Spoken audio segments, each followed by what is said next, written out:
EB Expo is Australia's premier gaming exhibition, with over 35,000 attendees in recent years turning up to Sydney's Convention Centre to check out the latest in games and hardware. However, this year EB made the controversial decision of hosting the Expo in its original 2011 location, the Gold Coast. With a smaller venue and smaller crowds, could the Expo hold a candle to the years gone by? Look, I'm just going to answer this one straight out. Yes, the Expo was wild. It wasn't without its hiccups, but on the whole, it is what it was, a showcasing of the latest and greatest in gaming, albeit still noticeably lacking the same spectacle and grandeur of the Sydney shows. The Gold Coast Convention and Exhibition Centre floor was packed with things to see and do. That is, if you don't mind spending over an hour waiting in line to see, well, any of it. I'll stop being salty momentarily, but firstly I need to talk about the queues. Here's a quick establishing shot of the queue just to get into the convention centre.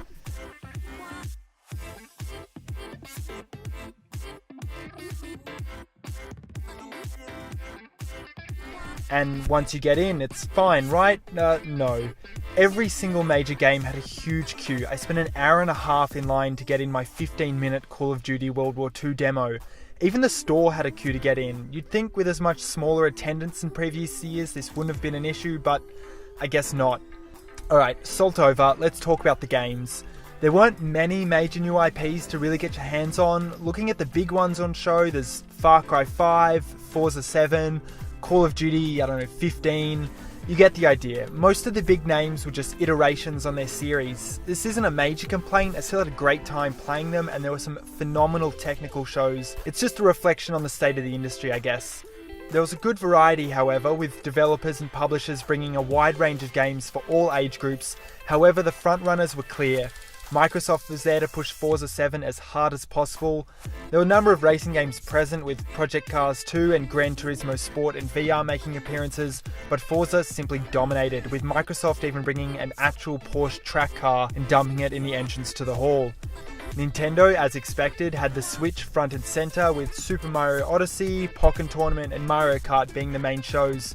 And surprisingly, Skyrim for Switch was shunted off in a little corner away from everything else.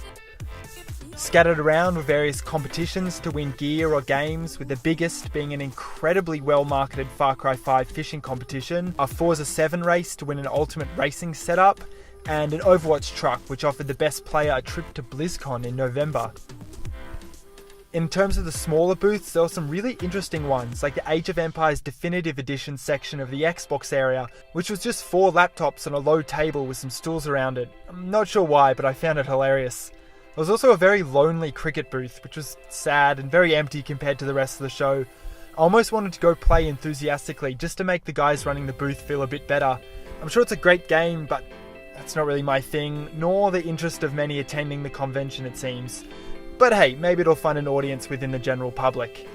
There was a retro gaming area, which was legitimately insanely fun. It had a huge range of consoles from any number of eras, from Dreamcasts to Commodore 64s to GameCubes. It had everything.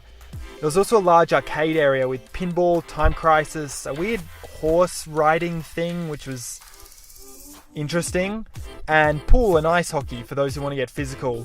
There was a board game section with all sorts of games, with about 15 different monopolies, from Mass Effect to Game of Thrones, and jigsaw puzzles and card games. It's not just a video game convention, it has every type of game imaginable. The rest of the floor was taken up with a huge number of booths with all sorts of goods on sale, from cosplay gear like clothing, weapons and contacts, to collectible figures and even a candy store. And my favourite, a little food truck giving away free popcorn. A large area of the floor space off to the side was taken up by the EB store, and it was massive and packed, with a PA system constantly yelling about how good the deals were. Guys, make sure you check out the awesome deals we've got on t-shirts over there, starting at only $4. And it seemed, well, they were as good as advertised, judging by, as I said before, the insane hour-long queue. The biggest, busiest, loudest and wildest stage, however, was by far the Just Dance stage. It went off constantly. The dancers were incessantly pulling people on stage to participate, and it was a section of pure joy. While faces scowled in lines for the games throughout the show floor, the Just Dance stage was nothing but simple fun. Some interesting notes to make was the VR areas. The only VR present was for Skyrim and Gran Turismo, and while both had huge lines, the areas were fairly small and their presence wasn't hugely advertised.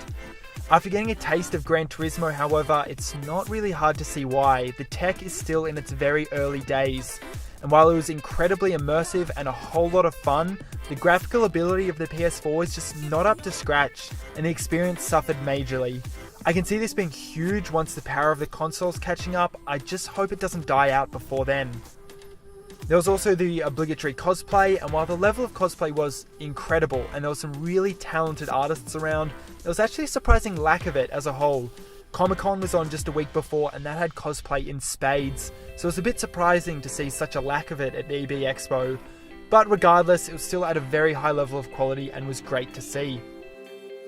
EB Expo was an awesome experience, and despite the wait times, it was great seeing what gaming has to offer for the coming months. And it's always nice to see a community coming together to share what they love, and I can't wait to go back next year. This has been Shayhan reporting for Gamers Classified.